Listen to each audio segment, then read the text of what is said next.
What up guys, Dark Venom here and welcome to episode 2 of the Nexus Gaming Podcast. Today I'm joined by George. Hello. So today I'm not joined by Liam, unfortunately he is not here as he is not available. So George, how are you? I'm great, thank you.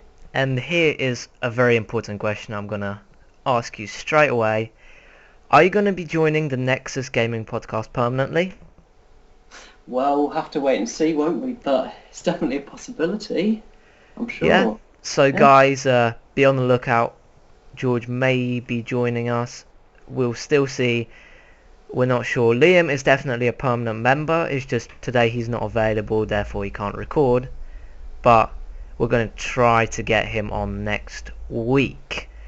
Also in the last podcast I spoke about getting a guest on, and this week we're unfortunately not able to get a guest on, as most of the people I wanted to bring on as guests were not available.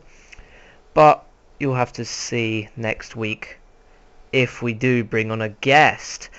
But anyway, getting into the podcast, the first topic we actually have today is the teaser trailer for Ubisoft's new game The Division is out. Oh yeah. What do you think of The Division? I really, really love the concept of the Division. It looks so amazing. I actually really want it. Yeah, I've seen The Division. I haven't seen it as extensively as maybe I should have, but just from what I have seen, I know what game it is, and I really like the idea behind it. I think it's got some very interesting ideas, and this is still a teaser trailer, so it's not official gameplay. But from what I've seen on the teaser trailer and just in general, I really like it. What do you think the game could bring? What the game could bring? Oh, that's a tough question. It certainly looks very exciting. I'm very anticipating it for November. I think it comes out. Is that right? I think it might be November. Yes, it should be November, unless it gets pushed back, but... Yeah. I love the concept of it. I think it's absolutely brilliant. I love what they've done with it. Yeah, Well, I don't all that really... I've seen so far, but yeah. Yeah, I don't really know what new things they're going to bring, but it's a very nice concept. I mean, it is very cool, but The Division will probably be debuting at E3 is my guess, as E3 is just around the corner. And I'm just so excited for E3. What about you? Yes, I'm so excited for that. I remember last year at E3 I stayed up at night watching streams for the PlayStation 4 and Xbox One streams when they originally came out, and I watched many games. I remember seeing Forza when they brought out the McLaren on stage. I remember seeing FIFA for the first time, Watch Dogs. There was just some brilliant things at E3. I'm just so excited for E3. And that actually brings us to our next topic, which I find maybe a bit strange. I don't really know, but FIFA 15 will get 2 trailers at E3. Why do you think that is? I honestly don't know. I don't see why they would have 2 trailers. They could just have one. I have no idea. Maybe they feel that they have so many new features they just have to push forward a new trailer. Maybe one of them is just, one of them is just another teaser trailer, because I'm not sure if you have, but have you seen the new FIFA 15 trailer? I have not. No, not yet. No. To the people who have not seen the trailer, by the way, it is very interesting. It's a very short trailer. All it is Suarez kicking the ball, and it goes on for a couple of seconds. So I'm interested why FIFA decided to release that. I mean, the trailer didn't look very special, to be fair. It looked fairly average. It just looked like FIFA 14, but 2 trailers, I don't know, maybe FIFA is going to move into some new territory, introduce a new game mode. They have a new trailer for a brand new game mode. We literally do not know, but there's just so many possibilities. I mean, most of the FIFAs have been around about the same, so I don't know what they're going to bring to FIFA to make it so different. I know, I mean, I remember last year E3 and they only had a 1 trailer for FIFA, and it was a pretty good trailer, I do have to admit. It definitely sparked my interest for FIFA again. So if these two trailers, I suppose, are good, then FIFA could be in a good position. It could be, yes. I mean, what would you like to see added to FIFA 15? Because I'm a very big career mode player. I don't play Ultimate Team very much at all. It's just I'll occasionally hop onto Ultimate Team and play a game, but because I'm a huge career mode player, I feel that they should expand maybe on the player career mode, change the rating system, which is literally just terrible right now, improve the manager mode, get rid of those unrealistic transfers, Cristiano Ronaldo going to Manchester City, 130 million, Yeah. that would not Yeah. happen. And there's so many things you could add. I mean, I know you play Ultimate Team a lot, so what would you like to see added to Ultimate Team? What would I like to see? Well, there isn't really much you can do to Ultimate Team. I mean, it's already quite extensively been changed. But, no, I'm not sure, actually. I mean, just off the top of my head, I can think of a few things. I mean, that you should be able to make your own badge. yeah. How is that still Oh. not a thing? And make your own kit. How is this still not a thing in FIFA? Yeah, I see what you mean, actually. Yeah. Make your own stadium. That would be pretty cool. I'm not saying that they are going to add it. They might not. I believe that feature is in PES, although don't quote me on that, guys. That's just an interesting concept. I'm not 100% sure, but that would be really cool. Another thing which I can definitely think of is add friendlies again, as friendlies have been removed. Friendlies. I'm not too fussed about adding friendlies, to be honest. I mean, okay, it was quite good, but I'm not really that fussed. But this is the one feature which the community has been crying out for, and I would love to see wager matches. Now, I'm not sure if this could be added into FIFA 15, as it might raise the age of the game to a 15 or an 18 because it is gambling, and I'm not sure that you're allowed to have a gambling in a game which is for 3-year-old, from 3 years old, 7 or 12. I'm not sure, they may need to move the age up, but if it doesn't conflict with the rating, why don't they add it? Yeah, I would love to see that feature included. I mean, that feature would just make the game so much better. It really would. People probably could exploit the feature. Maybe EA are just saying we're not going to add it because people could exploit the feature. But to be fair, isn't there a lot of that in FIFA already? I see what you mean. So I don't really know what FIFA's plans are for moving forward, but I just hope that they add a few new features, improve the game modes they have already, and they'll have a pretty solid game. So our next topic is Nvidia is working with Ubisoft to make Assassin's Creed Unity. Ooh, yes. Now, we don't really know much about Assassin's Creed Unity. It has been announced. We know that Nvidia is working with Ubisoft, but that's pretty much as far as it goes. We don't really have anything else on Assassin's Creed Unity. No. I mean, from what I have heard, these are just rumours, so again guys, do not quote me on this. These are rumours. I heard Assassin's Creed Unity will be set in France. What do you think that would mean for the Assassin's Creed series? I think it would be interesting going to France, I think. Definitely a challenge for them. I think they could pull it off, I suppose. I mean, I've not been a massive Assassin's Creed fan, but I see why people like it. It is a good game. Yeah, same. I've not ever played Assassin's Creed extensively, but I think it's a good game. But I do understand where you're coming from, that going to France would be a challenge for, first of all, where would you put it? What time period? I mean, recent Assassin's Creed, it was in America, I believe, right? Set in America. So that was set during the American Civil War.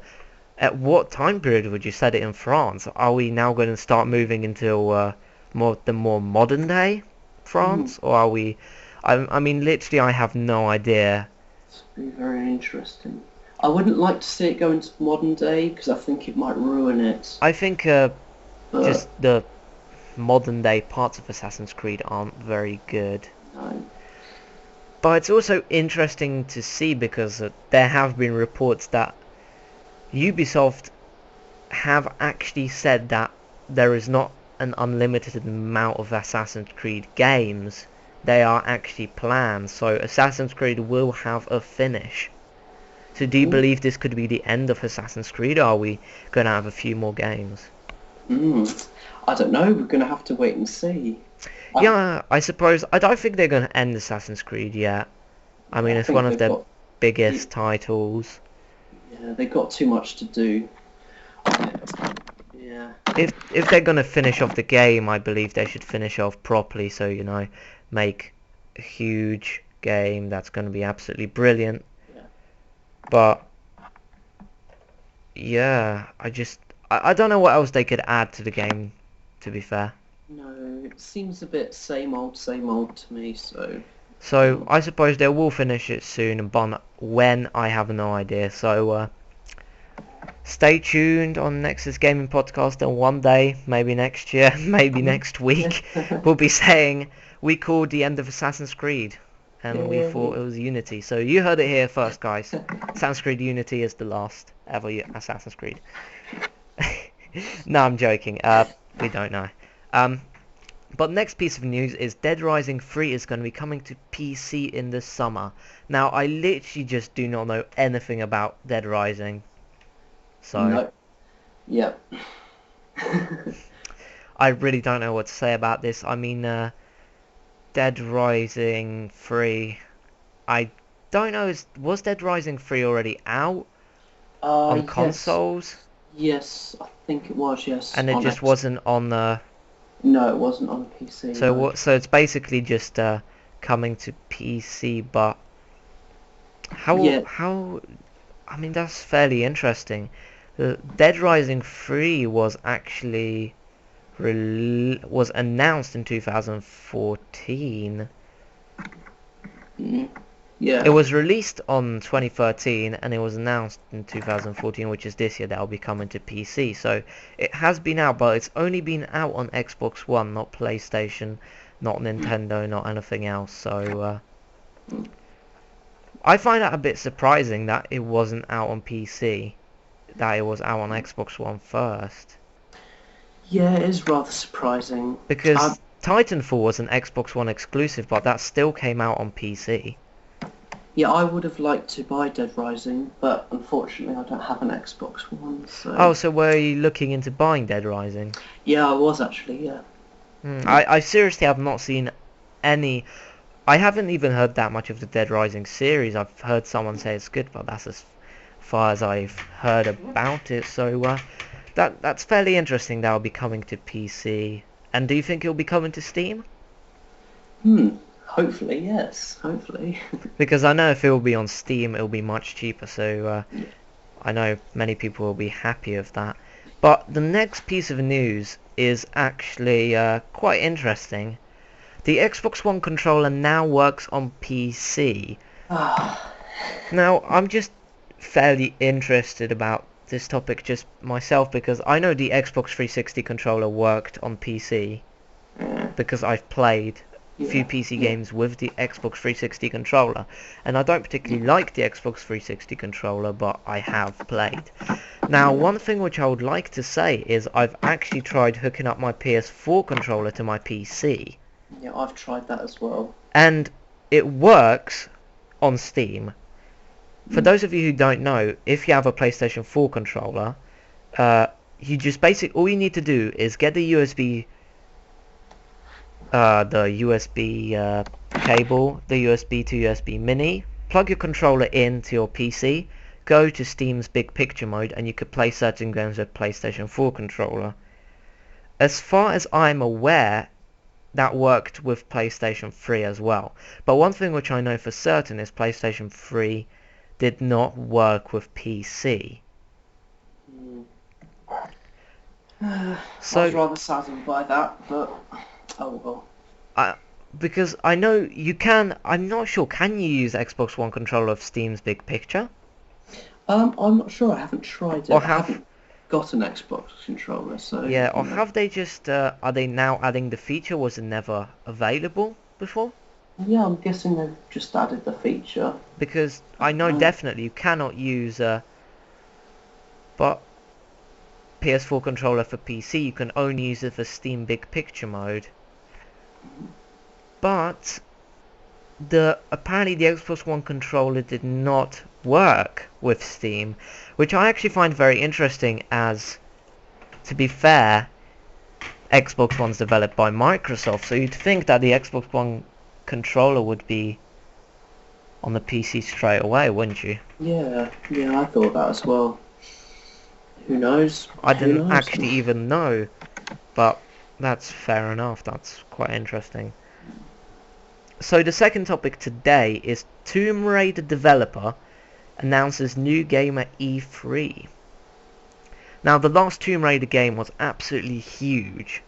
I didn't play it, and I haven't actually got around to it because I'm one of the biggest Tomb Raider fans there is.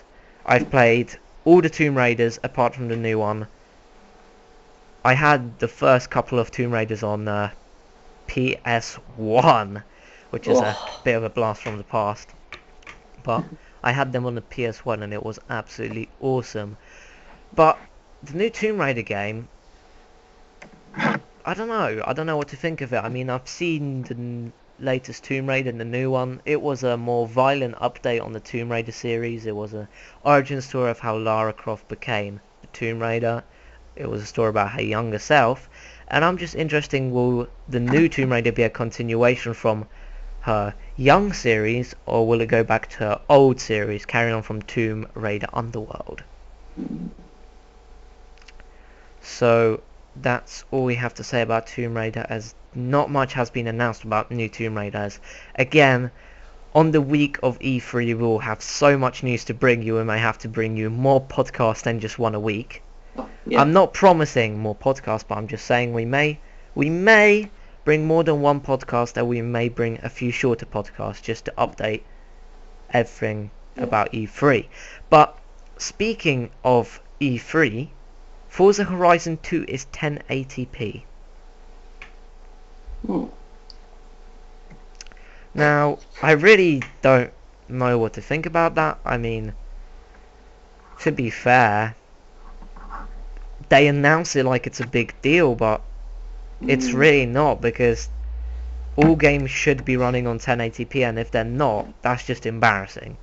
Yeah, I'd be quite disappointed. So if they are saying, yo, we have new Forza 1080p, most of the gaming community is like, okay, that's cool. Why are you telling us? Yeah, I'd be quite disappointed and shocked if all my games weren't in 1080p, because that's how far we've got in our stages of development. So Yeah, I mean, right now 4K is a thing now, and yeah, not running games in 1080p is just it's just embarrassing. shocking. So Forza saying this, even though a load of people have been making a big deal out of this, I don't think it's a big deal, and I feel it's a bit disappointing. Now, this bit of news isn't actually on our topics, but I just quickly want to talk about it, as Steam have recently just said that this is important for all the people who have invested into early access games. Some early access games may never be finished. Oh, Because early access games are made by indie developers and not yeah, full-on yeah, developers, there's a chance that they'll never get finished. So for the people who pay money for the early access games, they may never actually get their full games. So I just want to say this straight away, guys, that I don't really know how the free-to-play market is looking right now, how the early access game market is looking right now, but I don't believe it is worth investing in an early access game unless it's free to play. hmm. Because it's an early access game, it's broken. If it's going to be, £24 and it is a broken early access game, it's really not worth buying it. Yeah, Especially that you may never actually get it. So just get it if it's free to play, or if you really want it, but I would not advise anyone to buy yeah. any. I've actually invested some in some early access games, and I was quite lucky that there weren't many bugs in them. What early But access games did you invest in? I can't remember off the top of my head, but there are a few that I've bought, and yeah, I was quite lucky that there aren't any bugs in them. But I've heard that some of them are really buggy and no one should have bought them. Yeah, just from experience, I can tell you that there are certain. I'm not going to mention any names right now because I'm not here to start a war, but all I'm saying is I have heard and saw gameplay of some early access games which are just ridiculously buggy and have been sold for 30 quid a pop, and there's a chance that those will be the games that will never get finished because the developer will just not have enough money to make them, ditch them, and I just feel sorry for the people who bought those games, and if they never get the full game, I just feel they've literally just been robbed. And there should be literally, I'm not saying a law, but there should be a rule on Steam where early access games should not be more than, I don't know, £15 or £10. That being about, I'm not too sure what's the dollar standing at right now, but no more than $20 ever. Yeah, you should write to Steam. Great. I should write to Steam. I bet you they would listen, but Yeah. yeah, they'd take every single game off the market, which is early access, and then I'd have a ton of fanboys coming at me with pitchforks, wanting to kill me because I got Daisy removed. But anyway, the next topic is a fairly short one. Just want to put it out there. The PlayStation 4 and PS Vita bundle has been announced. Ooh, yeah. What do you think it is? I think it's good because you can combine the two. I think, can't you? Yeah, you can do streaming from one to the other, but Yeah. I don't really see anyone who's going to buy it, to be fair. Because I know a few people have a PS Vita, but to be fair, there's not too much of a pull towards the PS Vita market.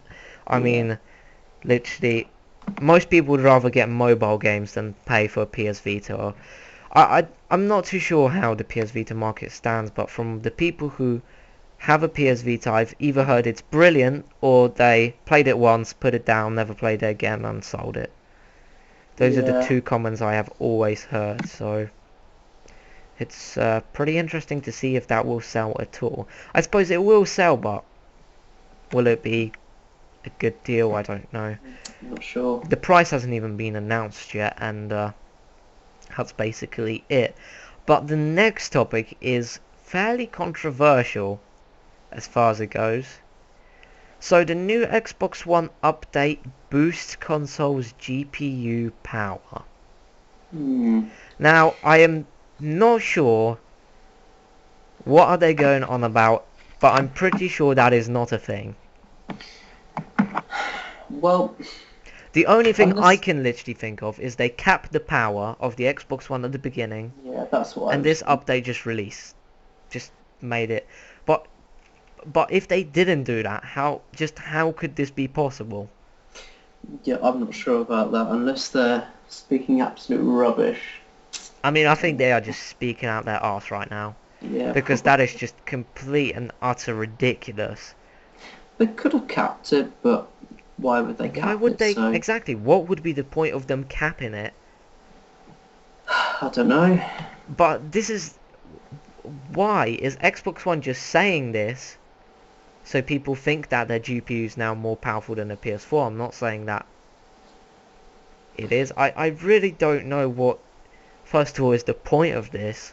Second of all, just why would you even think of something like that? Because I can guarantee you that is not a thing.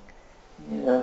It's like going on installmoreram.com, download more RAM. It's just blatantly stupid, and anyone who knows anything about technology, you know that a software update would not be able to make a GPU more powerful. Yeah. A GPU can only be as powerful as it is.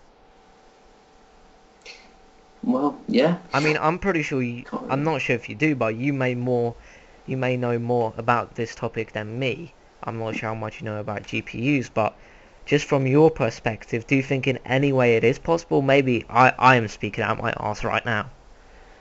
Well, I'm not sure, to be honest. I haven't done extensive research on GPUs. Because But I'm pretty sure they can't change it just by using software. no, but one thing which I am thinking about now, and this does link within, is downloading new drivers for a graphics card. Yeah. That does make a graphics card work better, and new drivers are released every so often, so maybe there is a grain of sense in it. Well, what do you think? Maybe this is possible, but still I don't see why they capped it in the first place. But let's just say they didn't cap it, and they are apparently just, boosting GPU power. I'm putting this in air quotations, as I really don't think it's a thing, but then again, it could be. I mean, we're getting to this stage of technology where things which are absolutely ridiculous are starting to be possible. I mean, if I was to say about 2 or 3 years back that Oculus Rift will be an actual thing, most people would not believe me. And that is 2 or 3 years ago. They would go, I seriously doubt that virtual reality will ever be a thing. Or, screens which you can actually physically bend.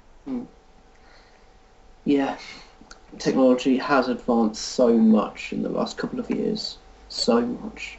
But to be fair, I mean, I know that just many people would say this 10 years ago. They're talking about flying cars, and that hasn't happened. So yeah, that's a good point. many people believe technology hasn't moved that much, but it has. But my point is, I don't think this update is really a thing, although until I want to see the update myself once it rolled out onto the Xbox One. I want to see actual performance scores run on the Xbox One, and then I want a comment from Microsoft telling us if it is a thing and did they cap it, because this relates to last week. We're talking about that now you can remove Kinect, and at the beginning, if you remember, I think it was at E3 or near the Xbox One launch, they said clearly that the Xbox One would not work without Kinect. Yeah, they did say that. That slightly annoyed me, but what can you do? And then they just ended up saying, it's not a thing. But I don't know, the Xbox One has done some very unusual things in its lifetime so far, so yeah, that's why I'm not really... Thank everybody for watching. I just want to say quickly, basically, Liam hopefully will be back maybe next week. I'll actually not be available next week as I'm going to be on holiday. I'm not going to be saying where because, I want to have some privacy. Also, I was saying about Dark Venom is my name, so if you want to check me out on YouTube, I'm hoping to launch a YouTube channel and start posting gameplay soon. So if you want to check me out, I'm Dark Venom. George, do you have any accounts? Anything you want people to see, maybe? No, not really, no. No, don't look me up. Yeah, if you want to add me on PlayStation 4, PlayStation Network, I'll be happy to add absolutely anyone. Yes, as long as you have similar game interests so we could play something nice. So again, I am Dark and then -Venom on the PlayStation Network. So that's pretty much it. Again, I will not be here next week, so I'm not sure if maybe someone else will be recording, maybe Liam, maybe George. Would you be up for the job of recording the episode and finding someone to come on, George? Yeah, I'm sure I'll be able to. So maybe next week I guarantee you guys I will definitely not be on, but as you heard there probably will be an episode up. But just anyway, I'd just like to thank everybody for watching. Dark Venom just says goodbye because I speak in third person now. Okay. Okay. So thank you for watching, and I'll see you next time, guys.